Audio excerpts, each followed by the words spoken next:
Well, welcome to Im Tirtzu's Zionist Salon. And we have something really quite special today. It is not often that one gets to encounter a beacon of clarity, of conscience, and of courage. And happily today is that day. I am pleased and honored to be speaking with Colonel Richard Kemp, someone who the vast majority of you know. For those who are not familiar with Colonel Kemp, with Richard, he was a long-time member of the British military, and in that capacity, 30 years worth, he was involved in some of the major flashpoints in the world: Northern Ireland, Afghanistan, Iraq, and uniquely perhaps his wisdom comes from direct experience. It's not just from books, it's not just from reading about things, but it is from life experiences.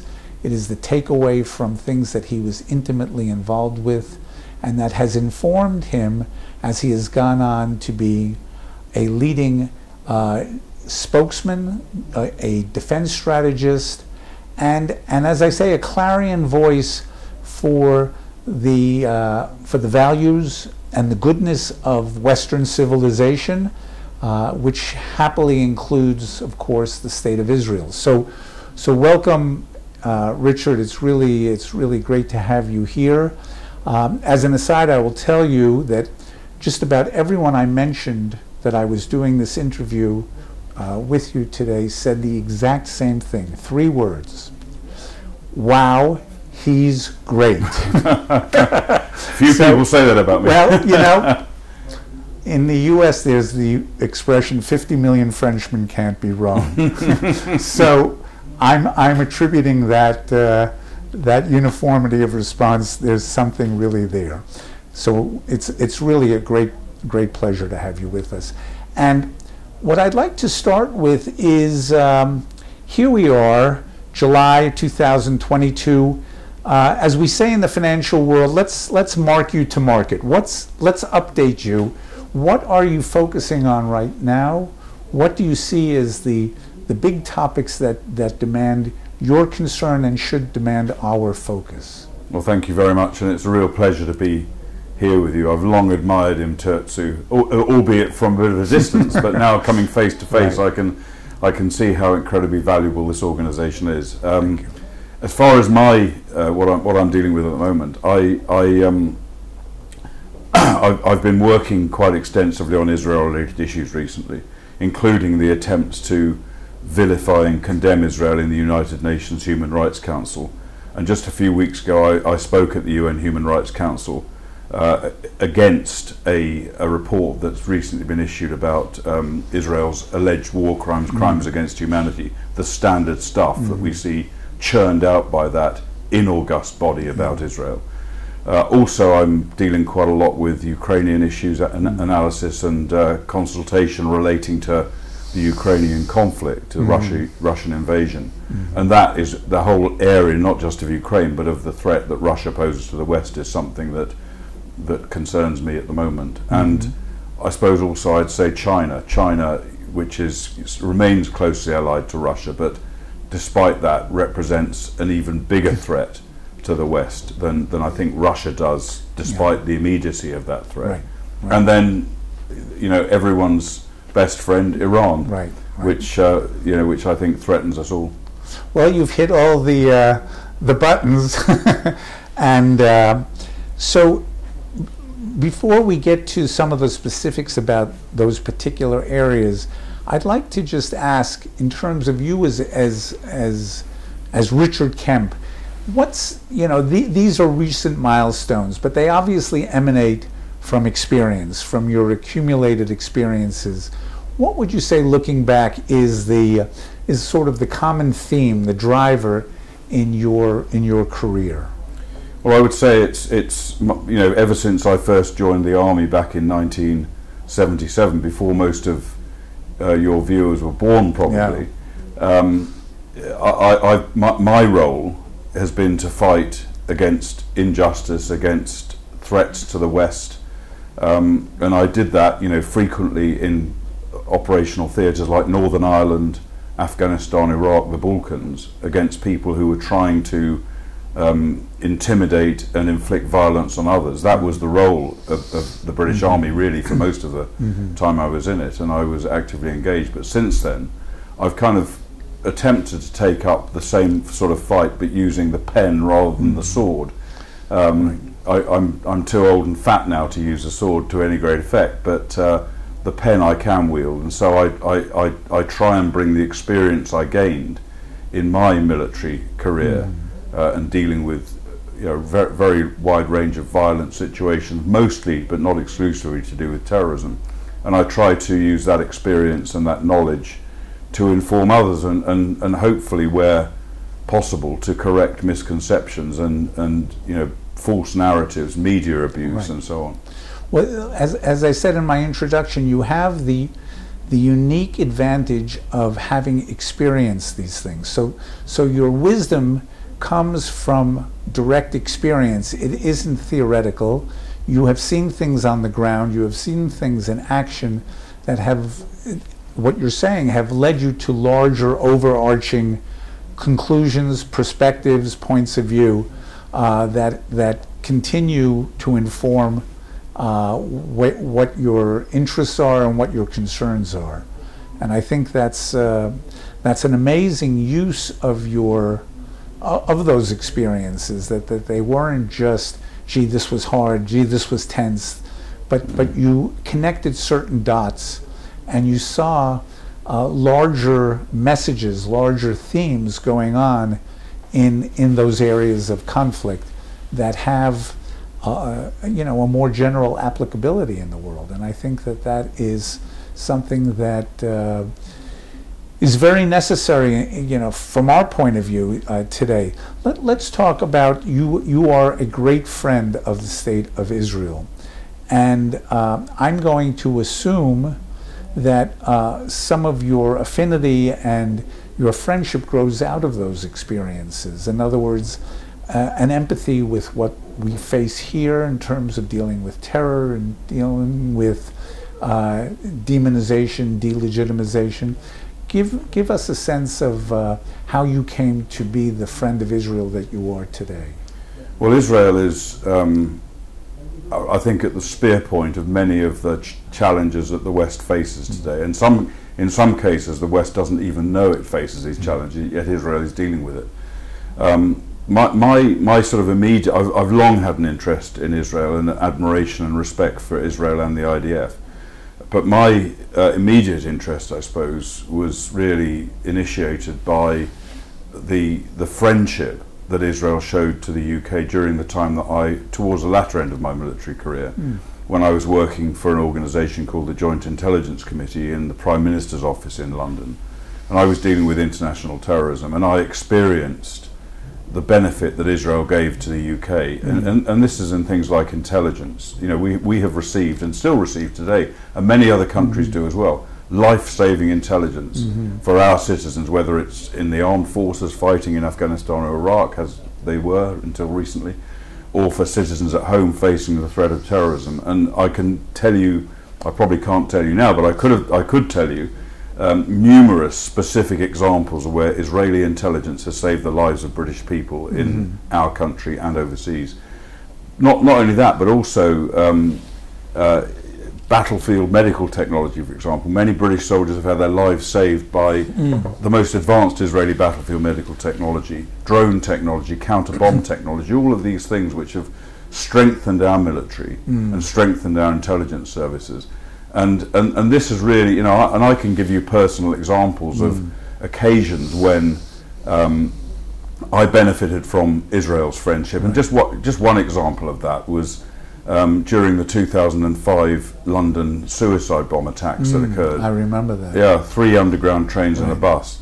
And almost within minutes of those attacks occurring, I got a message from the head of Mossad station in London telling me that we could have anything we wanted, any assistance we needed from Israel, any help of any sort, any resources, any assets were available to us if we needed them. And hearing that message from a friend at a time of real national devastation was so encouraging and so strengthening. And so, you know, it was things like that that really kind of have led me to admire and respect Israel in the way that I do. And I see it as, it's not really if people say to me, why do you want to stick up for Israel? It's not really a question. It's not an option. It's an obligation. Yeah. If I can use my experience, my knowledge to counter some of the lies that are told about Israel and the IDF, then it's my duty to do so. Yeah. What you're saying, frankly, is very inspiring. It's very uplifting, because it confirms a sense of many of us here that, you know, we're a small country, and we're smart enough to know that it's not just about us, that we are, as you said earlier, the point on the spear of a lot of what happens in the Western world. Yeah. And what we experience is very much a canary in the mine cage type of perspective in civilization. So to our credit, and it's wonderful to hear as a recipient of that generosity and that awareness, we believe that we are, you know, we're all in it together, that there is a larger game being played here. And, you know, for example, vis-a-vis an Iran, yes, we are the little Satan, but there's also a great Satan, and there's also friends of the great Satan and the little Satan. And you know, if the regime is as mad as many people surmise it could be, you know, there's no telling where they will try to exercise that madness. So there is this overarching affinity and involvement, and it's great to hear you to talk about that, because we certainly feel that we try to show that we're trying to be like a light unto the nations, as you know, the Bible talked about us, and we take that very seriously. And it's not to say, oh, we're so wonderful. It's to say, this is part of our role. This is part of our God-given role. This is part of our civilizational role. We think we have something to add and to contribute, and it's great. And I'm very touched to hear that story about the 2005 attack. It's really very powerful. So in that regard, in terms of the West and Israel, let's talk a little bit about the Ukraine, because it's a terrible situation. It's a terrible situation for the Ukrainians first and foremost.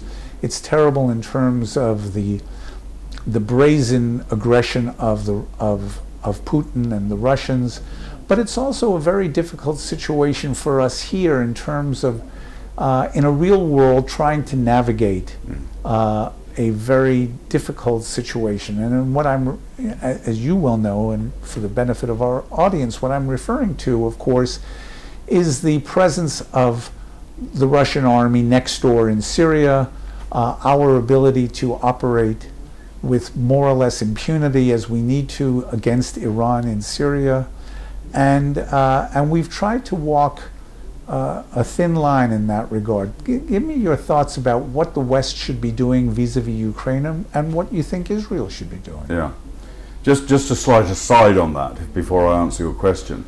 I mentioned I spoke at the UN Human Rights Council in Geneva a few weeks back on this report they'd written against Israel.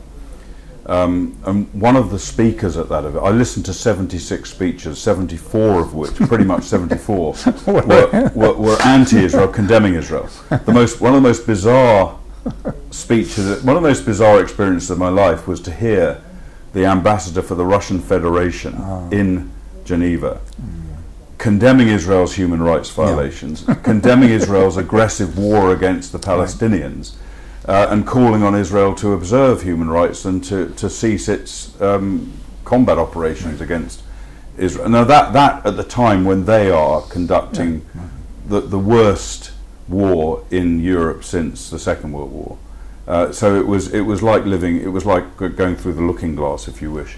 But in terms of Ukraine itself, I think Israel's got a very difficult path to tread here, and I think Israel's played Russia very, very skillfully.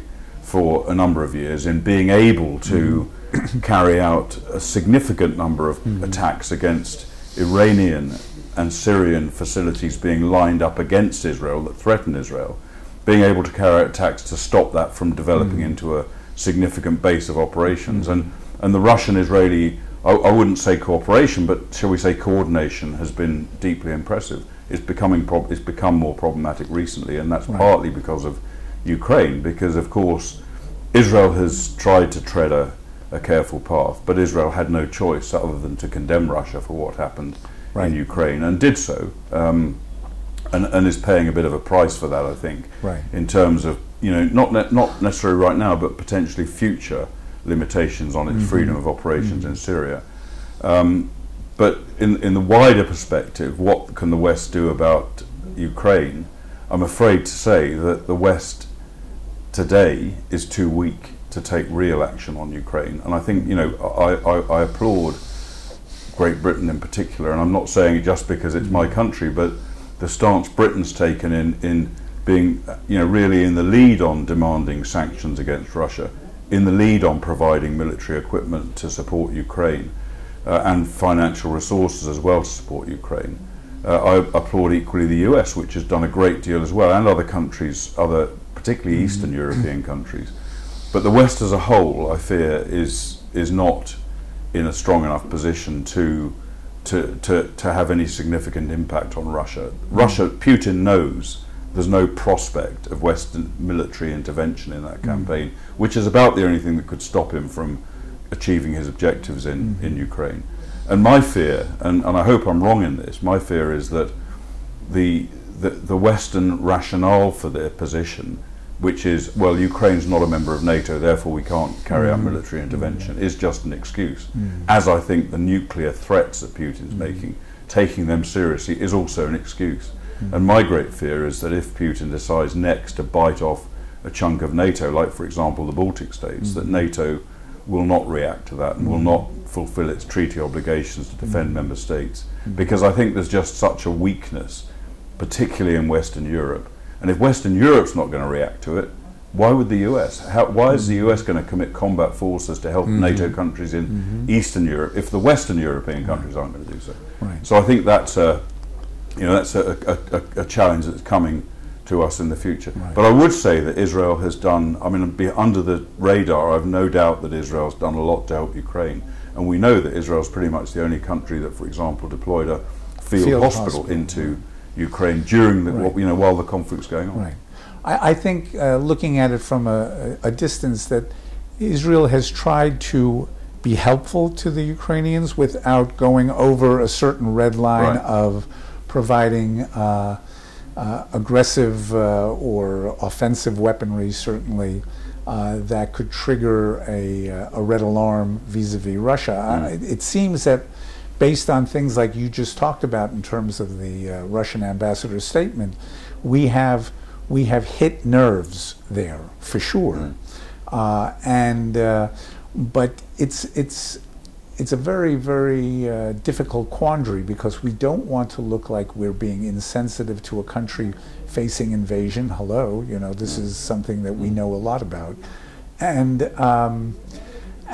so that it's an exquisitely difficult dance. But I'd like to stay with your point about weakness in the West, because I fear that you're not just talking about military weakness per se, and correct me if I'm wrong. I think you're also talking about resolve, about a willingness to stand up for Western values, Western civilization, and one has the sense that Western Europe is a very wealthy, but is a gilded lamb in the guise of a tiger. There is no tiger there, but their strength is their wealth, but they can't really back it, and with any muscle, with any real muscle. Is that an unfair statement?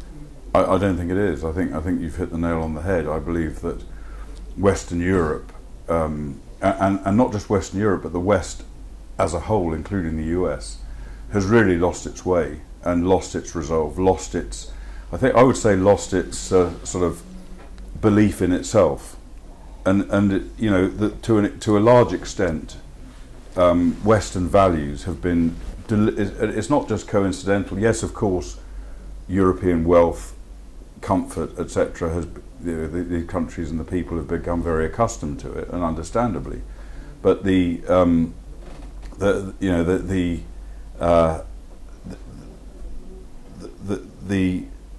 willingness to stand up and protect those values, I think, has largely disappeared, and it's partly due to fear of conflict, partly due to a sort of belief that everyone is really like us, everyone has similar values, and everyone will see reason and accept negotiation rather than the necessity of conflict. I think this is the case, and I do believe it's been deliberately undermined. It's not just the result of comfort. It's a deliberate undermining of Western civilization, which began with the Soviet Union. The Soviet Union very skillfully, in the same way as they attempted to, and successfully attempted to delegitimize Israel from the 1960s, probably the 1950s onwards, and still are doing so in many ways. They successfully and deliberately undermined Western values, Western society, and paid vast amounts of money to do so. Just as an example, the campaign for nuclear disarmament, which sought to from inside to remove our nuclear capability, all that was heavily funded by Russia. This was not just some crazy people on university campuses who wanted to, wanted peace and love, and without really understanding the consequences. It was deliberately planned and intended, and I think that's the situation the West finds itself in today, unfortunately. Is there undermining going on from within as well? One senses that in America, where I come from and still root very much for, that there is this lack of resolve, this untethering from the values that made America America, and that it's a self-destructive process. It's not coming from without. It's coming from within, and I'm wondering if there's some of that in Europe as well. And great civilizations tend not to be conquered; they implode. And that's the fear that many people here have of what's going on in the larger West. What is your sense of that, and what could we do to stop the clock, so to speak, and reverse that? Yeah, I think it is from outside in the US and in Europe, and as I said, it originated in Russia, and it's also in Soviet Union, is also being severely I'd say undermined by China. China is a major player. China particularly today. Yeah.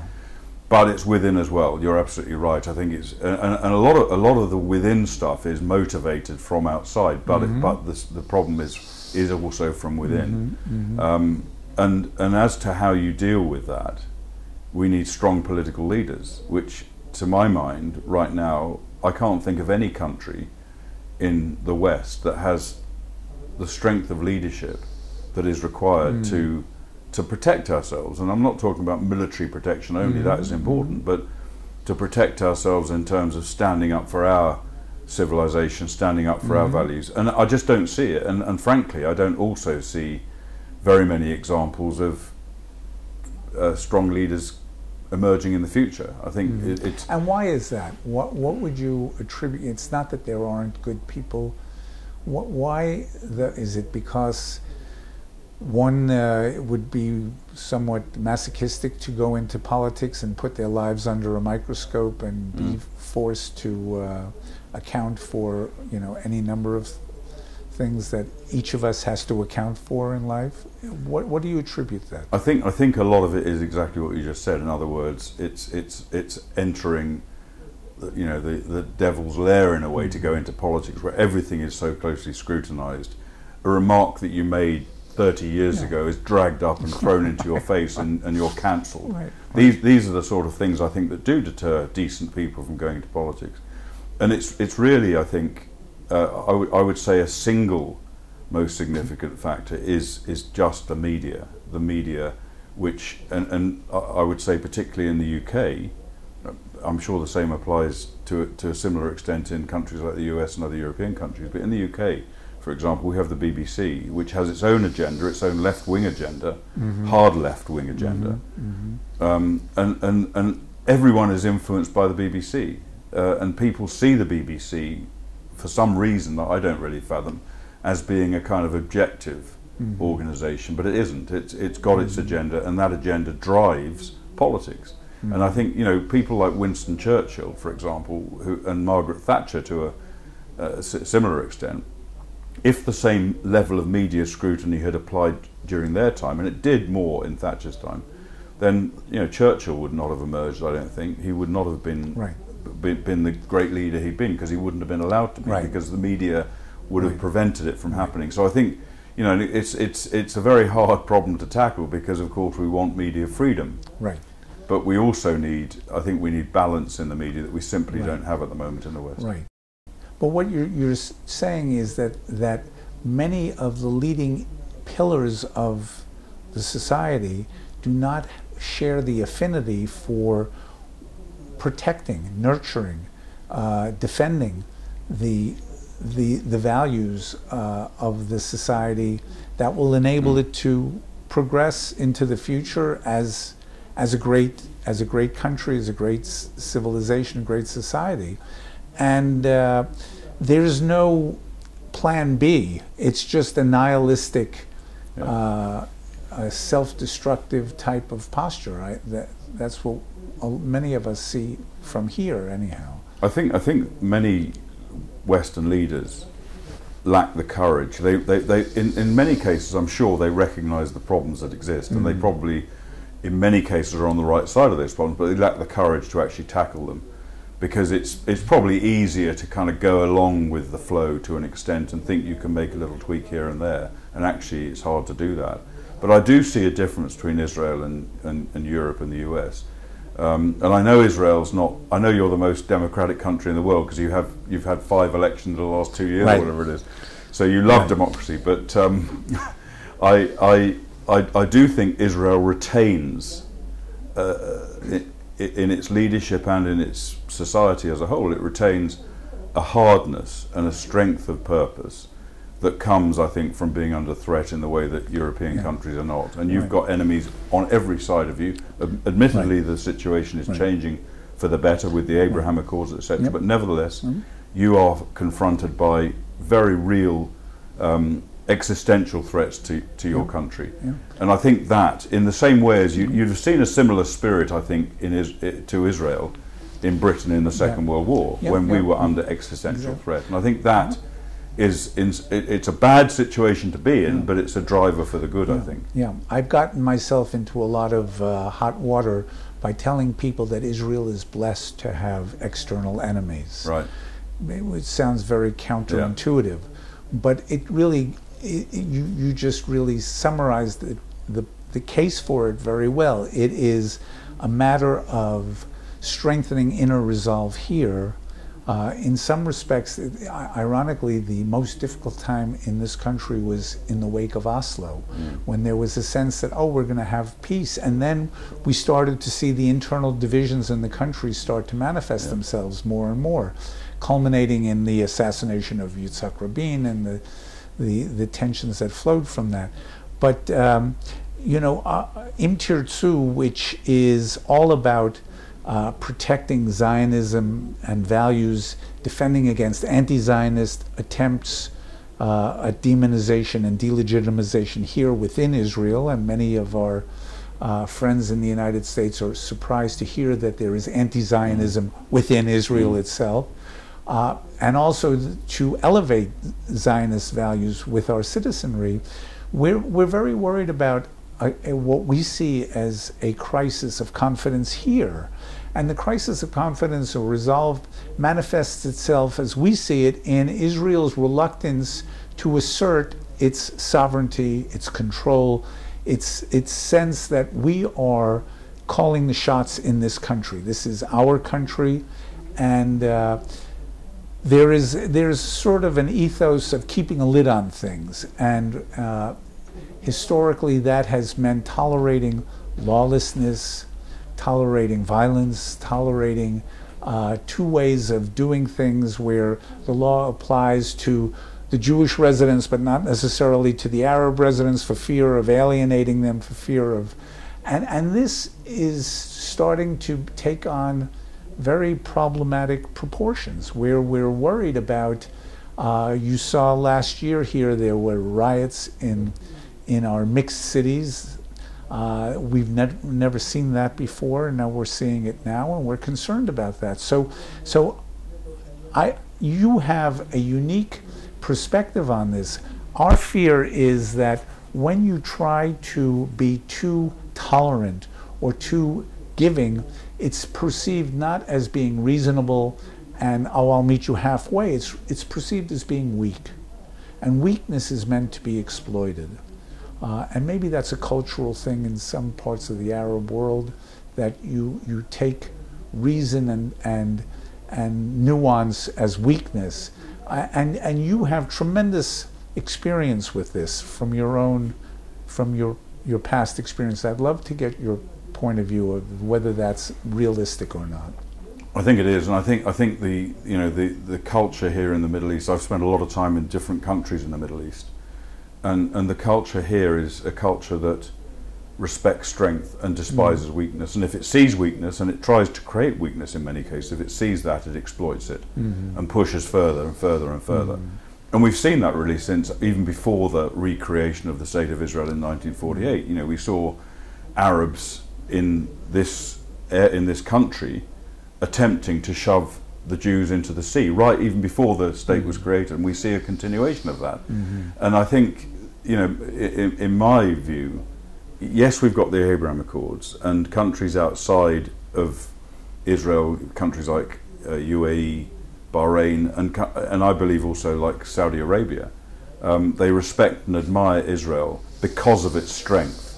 And I think, you know, by not exerting strength over Israel's own territory, I think that would undermine the support from the Arab world. And it's, I think the big difficulty is for people who believe that, you know, you're going to create peace between Israel and Palestinian Arabs by giving them concessions.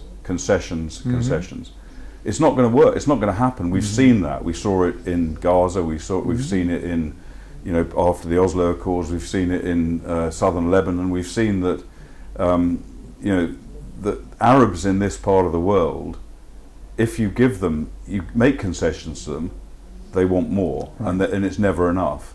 And I don't believe, nor do I believe that, for example, the Palestinian leadership, the current Palestinian leadership, the past Palestinian leadership, or the future Palestinian leadership wants peace. Right. Well, sorry, they don't want, and not only they don't want peace, they don't want a two-state solution. They want an Islamic state here, and they want you gone, and they've laid that out, you know, in many times.